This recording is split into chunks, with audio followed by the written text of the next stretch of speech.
What is up, everybody? Welcome back into another episode of the Coach Steve Show podcast, where today we're going to discuss some of the college football Week 6 matchups. It's crazy to think we're already in Week 6. We're going to talk about a handful of matchups that are going to catch some people's eye this week. We'll talk about Tennessee versus Coach Kelly and the LSU Tigers. Tennessee looking to go 5-0, and LSU looking to get its fifth win to get to 5-1, sitting 4-1 on the season. Arkansas looking to bounce back versus Mississippi State, who had a big win last week versus Texas A&M. Then we'll discuss the undefeated Kansas Jayhawks, who was ranked 19th in the nation, facing off against the also undefeated TCU Horned Frogs at 4-0. Two teams in the Big 12 undefeated. Two teams that we did not think would be undefeated at this point in the season. And then the long-awaited matchup from last year, and especially ramped up this offseason with the two head coaches going back and forth, with Texas A&M traveling to the Alabama Crimson Tide. Both going to be out their quarterbacks. It's going to be a grudge match. We're going to talk about that matchup today on this episode of the Coach Steve Show podcast. Make sure you're hitting the like button, subscribe button on the YouTube channel, follow and rate it on Apple and iTunes. Follow me at Coach_Steve72. Check out all the other episodes from Illini sports, college sports, talking to college football coaches all over the country, college and high school, and checking out the Chicago Bears, anything there for anybody. Also check out the Belly Up Media Network at bellyupsports.com. Check out all the podcasts and blogs and everything there for everybody, ranging from all over different type of sports, different teams, and there's stuff that are not just sports related on there, movies, TV shows, other things on there for everybody. So go check all that out, please, and thank you. So we're going to talk about first, we're going to discuss the Tennessee versus LSU matchup. Tennessee is not right now the favorite. LSU is 58.3% favorite on ESPN. But when you look at the spread, Tennessee is the -3 favorite. So people think Tennessee is going to lose, but the spread is -3 for Tennessee. This is going to be a big-time matchup for a couple reasons. One, Tennessee is number 8 in the nation. Coaches there have done a very, very, very good job there of revamping Tennessee. They have an amazing passing attack there. Coach Heupel there has done a great job. I had a brain fart his name. I apologize, Coach Heupel. But his offense has been amazing. And they've just really turned around. They had a close encounter with Florida. And then on the flip side with the LSU Tigers, Coach Kelly there right now has LSU sitting at 4-1.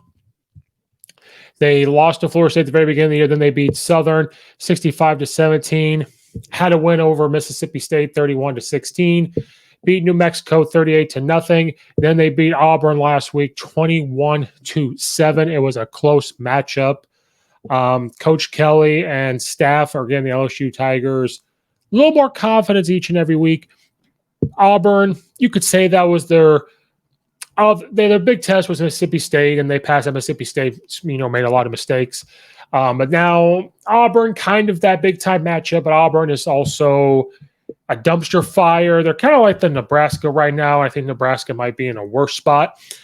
This is going to be a really big matchup for them since the Mississippi State game.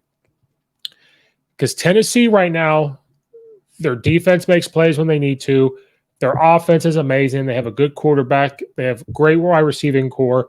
It's a team that could give Alabama and Georgia a little bit of an issue. So with this new defense, they're still learning at LSU. With a new offense, they're still getting a hold of LSU. This is going to be a tough time for Tennessee. But lucky for them, it is at home. I think that's why people are kind of favoriting LSU when you look at percentages of who people think who they're going to beat, because it's hard to go into Death Valley and come away with a win no matter what the situation is. It's going to be a fun game, and we're going to look at the stats here. LSU points per game, they score 35.6 points per game. They give up 14.8 points per game. They get 443 yards per game, 247 through the air, 196 on the ground. They give up 293 yards per game, 184 through the air, 109 on the ground. Tennessee scores 48.5 points per game, gives up 19 points per game. They get 559 yards per game, 365 through the air, 193 yards on the ground. They give up 407 yards per game, which is a ton. They have 309 through the air, 97 on the ground. So LSU is going to look to try to run the ball because they get 196 yards per game going against a good rush defense in Tennessee. So LSU may be a type of team because it's going to be a passing attack. LSU is going to have to rely heavily on their quarterback. They're going to have to try to pass the ball looking at Tennessee's defense. They give up a lot more passing yards than they do rushing yards. LSU is going to try to run the football. That's who Brian Kelly is. But this is going to come down to LSU's quarterback and wide receiver play if they're going to try to combat versus Tennessee. LSU's defense, they give up more passing yards than they do rushing yards, but Tennessee can run the football. So Tennessee is really balanced. And so it is going to come down to how does Hooker play at quarterback compared to Daniels at quarterback. Right now, Daniels has 915 yards and 6 touchdowns. Hooker has 6 touchdowns, but he has 1,193 yards, but they can run the football. They're very good at running the football. They're very balanced to run the football. They get different guys the ball. Tennessee's up-tempo offense is going to be something that I don't think that LSU has really seen. But this is going to be a close game, but it's going to be a high-scoring game. This could be a 10-point win for Tennessee, but it's going to be like a 45-35 type of score because Tennessee is going to give up the yards. Even though they only give up 19 points, they're giving up the yards. And if LSU can start to get some confidence and figure this out, it's going to be a big-time game. But I don't see LSU winning this game. I see more of Tennessee winning this game. I'll put my picks out on social media. My picks, I am back to 12-14. We're moving on. I was 4-1 over the week. Mississippi State over Texas A&M, Michigan minus 10.5 versus Iowa, Oklahoma State over Baylor, and Kansas over Iowa State. I got my Oregon State plus 10.5 wrong. But I can see more of a Tennessee winning this over LSU. But this is going to be a fun big-time SEC game for a second-year program under Coach Heupel at Tennessee versus brand-new culture with Brian Kelly at LSU. I just don't know if LSU is quite there yet. They are starting to figure out and get some confidence and do things the way they probably proceeded, sitting at 4-1, which is a good thing. But this is kind of where for LSU that their schedule starts to take a turn. They made more plays than Mississippi State did there. They beat Auburn, but now it's Tennessee, Florida, Ole Miss, Alabama, Arkansas. Now they're going to start to get into that meat grinder part of their schedule. It's going to be a fun game. It's going to come down to which defenses step up and if LSU's safeties and corners can keep up with the passing attack and their outside backers, the passing attack from Tennessee. Going to be a fun game to be a part of and watch. Mississippi State versus Arkansas. Mississippi State last week got back on track after losing to LSU. They beat Bowling Green, and then they went on to play Texas A&M, they were down very, very, very, very big last year versus them, and came back and won. Mike Leach, he was like, I guess I knew what they were going to do on defense. They just kept doing. They dropped everybody. We knew they were going to do every single time, so there was no secret. There's something about Mike Leach playing off against Jimbo Fisher that he's gotten them these 2 years while he's been at Mississippi State. They got the win last week, 42-24, which sends Texas A&M down. We'll talk about Texas A&M, near the end when we talk about the Alabama-Texas A&M matchup. They will face off against Arkansas, who played Alabama last week and came away with the loss, 49-26, after losing that heartbreaker missed field goal to Texas A&M the week before. So this will be a fun matchup, the air raid versus Arkansas. And their up-tempo offense. Mississippi State has a very good defense. So this is going to be a battle of which offenses can make more plays. Mike Leach's team, when they drop the game to LSU, they always drop a game somewhere where not necessarily that they weren't supposed to lose that game, but they just give up a game where they're right there to win it and something happens. And this is no knock on Mike Leach. There's times that they beat teams they're not supposed to beat. They lose teams they're not supposed to lose. But just sometimes when it's poised there, just somehow always happens. And this is nothing against Mike Leach. To me, he's a top, he's definitely in the top 10 head coaches in all of college football. He's one of the only head coaches really that can call an offense and they can still win games. When you see coaches be the coordinators or the head coach, doesn't always go well. He's one of the ones that has it go well. I think they're going to be fine in this game versus Arkansas. I love Coach Pittman. I love Coach Mike Leach. but I'm more of a Mike Leach person. Mississippi State scoring 38 points per game. They're giving up 21 points per game. They get 440 yards per game, 346 through the air, 93 yards on the ground, which is a lot for a Mike Leach team. They give up 333 yards per game, 250 through the air, 118 on the ground. Arkansas scores 32 points per game, but they also give up 30 points per game. They will get 458 yards a game, 226 through the air, 232 on the ground. They give up 432 yards per game, 289 through the air, 142 on the ground. So they give up a lot of passing yards, which is just poised for a Mike Leach team. Will Rogers is playing great right now, 19 touchdowns to 3 interceptions, 1,715 passing yards. Arkansas gives up a lot of points. They give up yards through the air. So this is going to be a back and forth type of game at Mississippi State. Even though they're giving up higher points than what other teams want, they're still a tough team. They're still a tough defense. Look to Arkansas to try to run the football and force Mike Leach's offense to stay on the sideline, even though they are in up-tempo. Jefferson, their quarterback, is still playing well, so they're going to still look to use him. 9 touchdowns, 1 interception, 1,096 yards passing. Rushing yards, Sanders for them has 609 yards and 4 touchdowns. So you're going to look for them to run the football and get some RPO action going for Arkansas to combat the Mississippi State. And I'm going to try to keep Mississippi State's offense on the side and Will Rogers so he doesn't get in a rhythm. This will be an evenly matched up game, I think. Mississippi State 4-1, Arkansas 3-2. Good head coaches going back at it. One more experience as a head coach than the other. Mike Leach over Coach Sam Pittman. Coach Sam Pittman's got a good thing going at Arkansas. But it's going to come down to who makes more plays and who doesn't turn the ball over. If Will Rogers comes out and they get in a rhythm in that air raid with Mississippi State, it's going to be hard for Arkansas to combat that. Because Mississippi State by no means is an up-tempo offense. They can just get their play in really quick because of how lesser plays Mike Leach has in his playbook over everybody else, quick signals, and able to read the defense. So look for that. And don't be surprised if Arkansas, is dropping everybody back and they're able to get some of the running backs moving around in Mississippi State.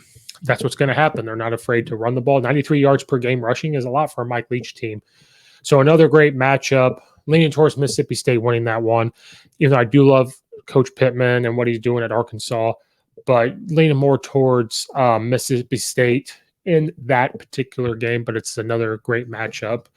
A matchup that nobody thought they would talk about is TCU being 4-0. Coach Sonny Dykes comes in 4-0, taking over for legendary Gary Patterson at TCU is 4-0, 1-0 in the Big 12, versus the number 19 ranked Kansas Jayhawks. 5-0, 2-0 in the Big 12. Who knew that Kansas would be at this position? Coach Leipold, he's got to turn around in year 2. Are you kidding me? At a place where football has been on the back burner, it's, sorry, Coach Leipold, that's been a basketball school. I know I don't want to hear, well, Kentucky this. No, Kansas, that's where basketball was made, in Kansas. So it's a basketball place.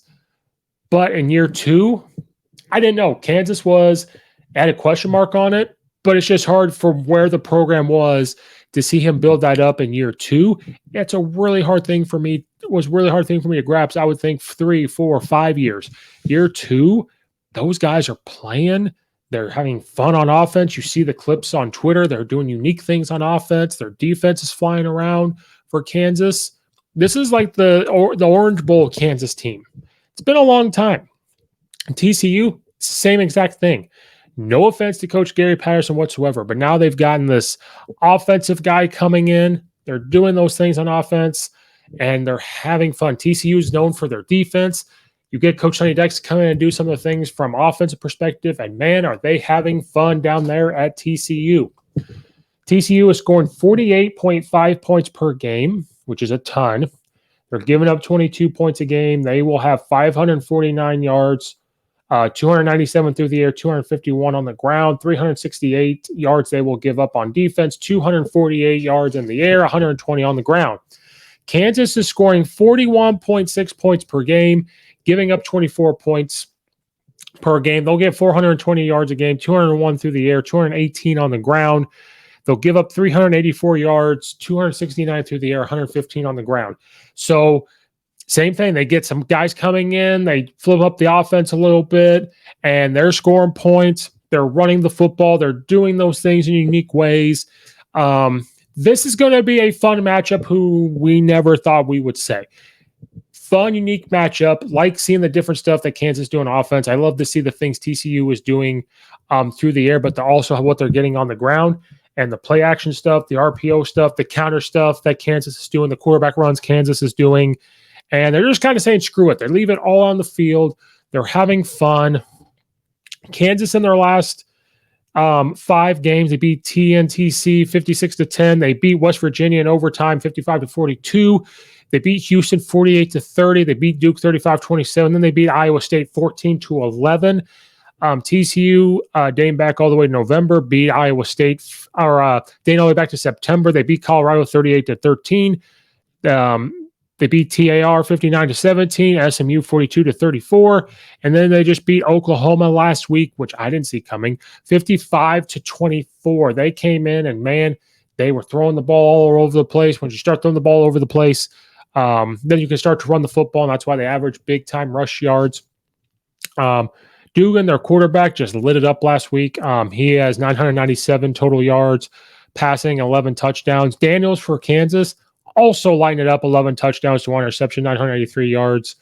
Miller, the running back for TCU, 386 yards and 5 touchdowns. Neal for Kansas, 333 yards and 4 touchdowns. They are just getting the ball to a bunch of different people. They are just, again, different offenses, schemes coming in, putting them in great positions to win, culture building, recruiting, knowing how to win, knowing how to sustain winning from these coaches. And, they're up there. They're in the top 4. Kansas right now it could be seen number 1 in the Big 12, 5-0 overall, 2-0 in conference. Kansas State 4-1 overall, 2-0 in conference. Oklahoma State 4-0, 1-0. TCU 4-0, 1-0. So they're up there, top of the Big 12. And the over-under for Kansas was 2.5 games, and I took the under. What an idiot I was. Whoever made a bet on that made a lot of money if they took the over. But this could be a big-time game.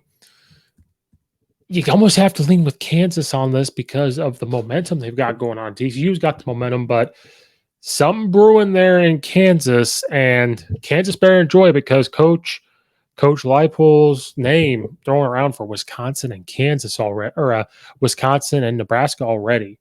So they better enjoy this while they can before he decides to take a bigger job, and it's still a Division I, but a bigger job than Kansas, of course. But that'll be a big time game. We'll see what kind of momentum, and if it's a Cinderella type story for Kansas more than TCU has more success at football. We'll see if it's a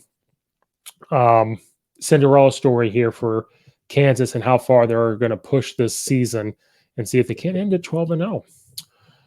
We're going to end with the big time matchup that we're going to talk about. It's been built up since the loss last year for Alabama versus Texas A&M.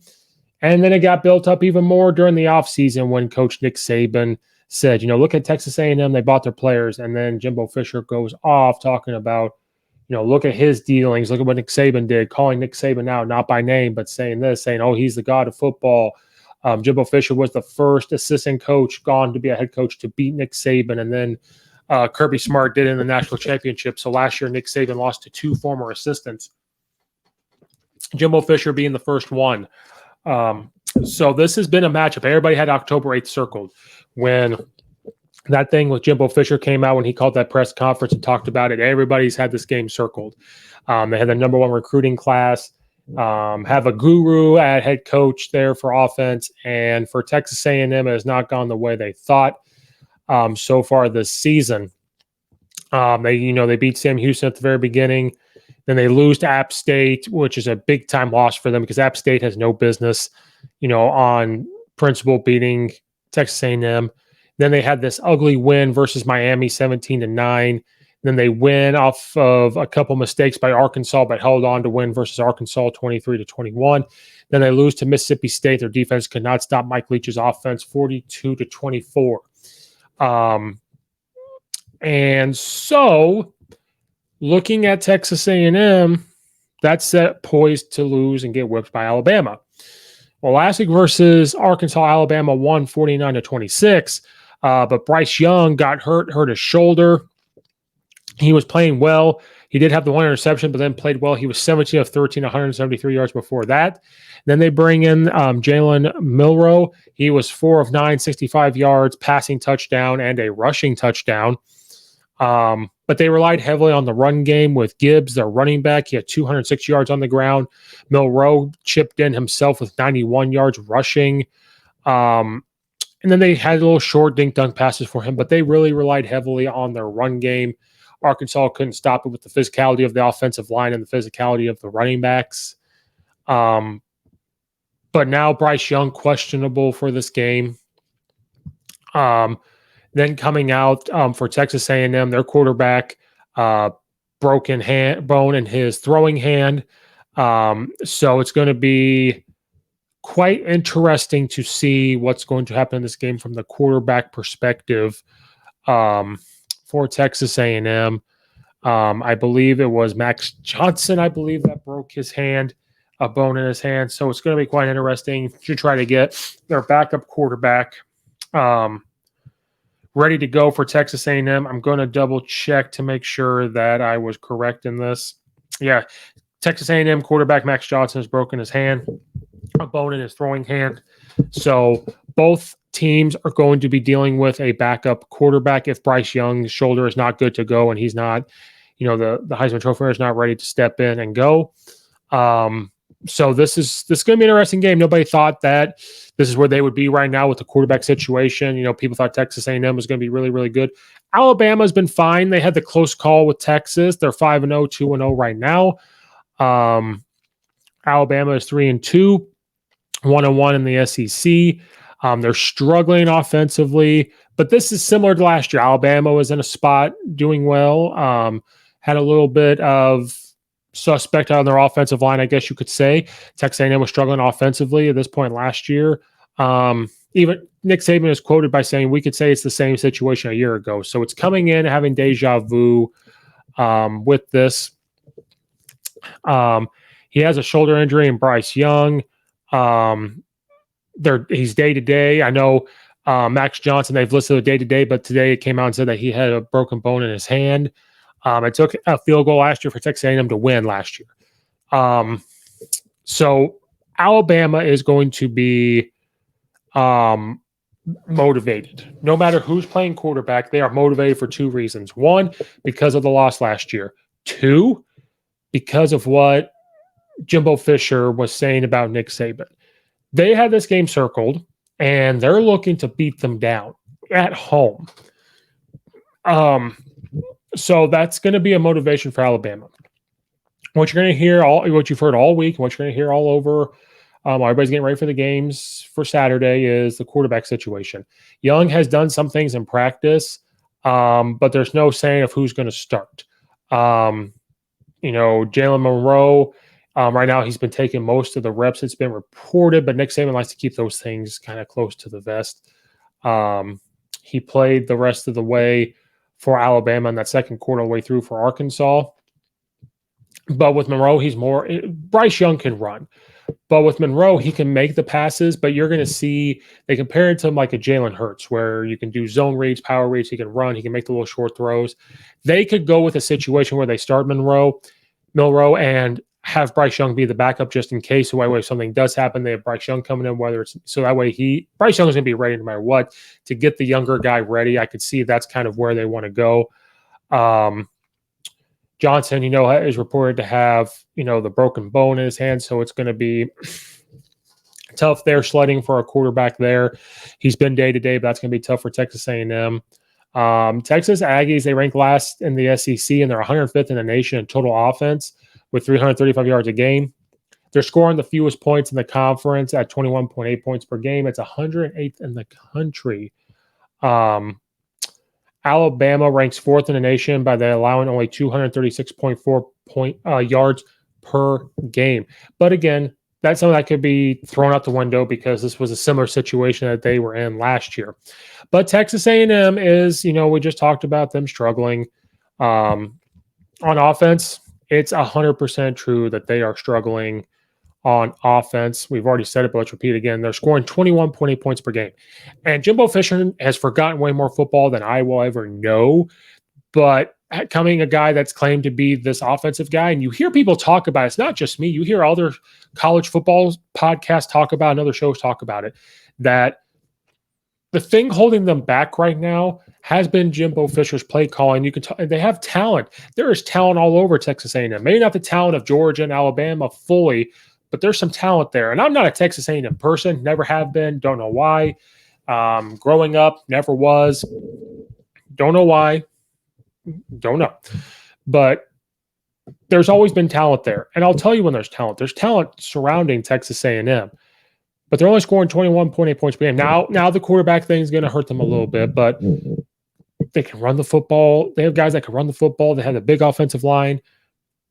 There needs to come a point where Jimbo Fisher needs to take a step back and say, I need to hire an offensive coordinator. We can work together, but let this offensive coordinator call things. You be the CEO. Focus on the overall thing like these other head coaches do. Like I said, to me, I've only seen one guy. There could be an argument made for Mike Leach to do that, but he's the only one I've seen that can really turn on programs still calling plays. And maybe Jimbo Fisher has too many plays going on in that folder of his where he's got all these pages. He's got the glasses on. He looks like he's filing taxes. He looks like he's a dad trying to find the warranty, like just different things.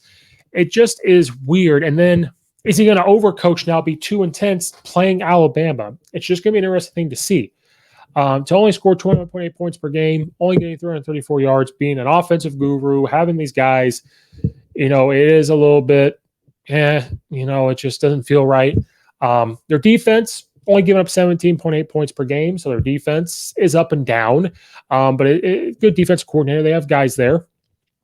Alabama, on the other hand, they give up 11 points per game. They're scoring 48.4 points per game, 525 yards per game, 273 through the air, 251 on the ground.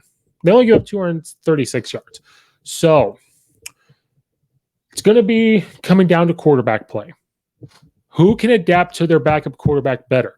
Bill O'Brien and Nick Saban and their quarterback situation, or Jimbo Fisher and Texas A&M?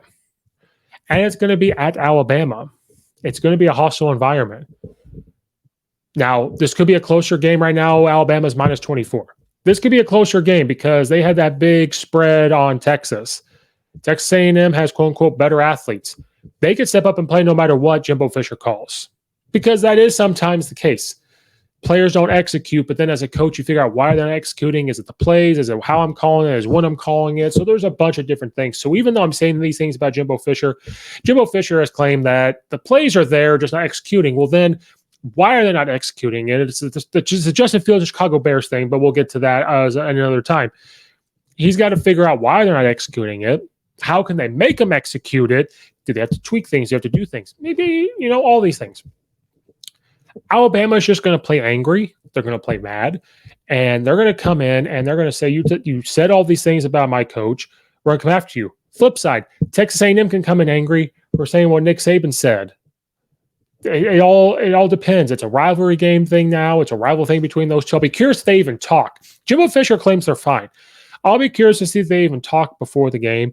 I'll be curious to see whoever wins, how they shake hands after the game. I'm going to be all sorts of looking at that after the game.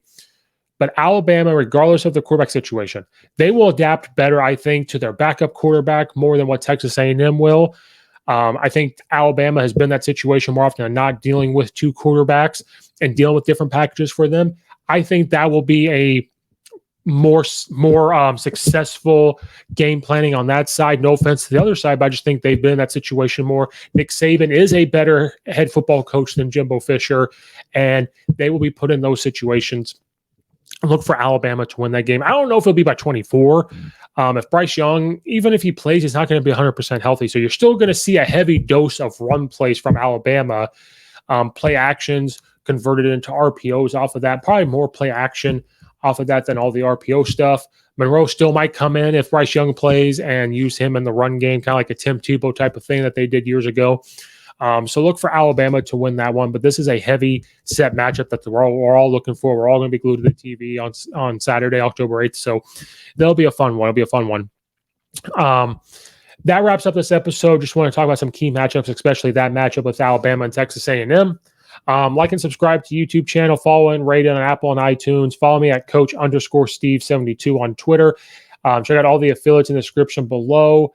Check out all the other episodes, all the other stuff. There's something there for almost everybody. So check all that stuff out, please, and thank you. Thank you guys again. This is Coach Steve, and we will see you guys next time.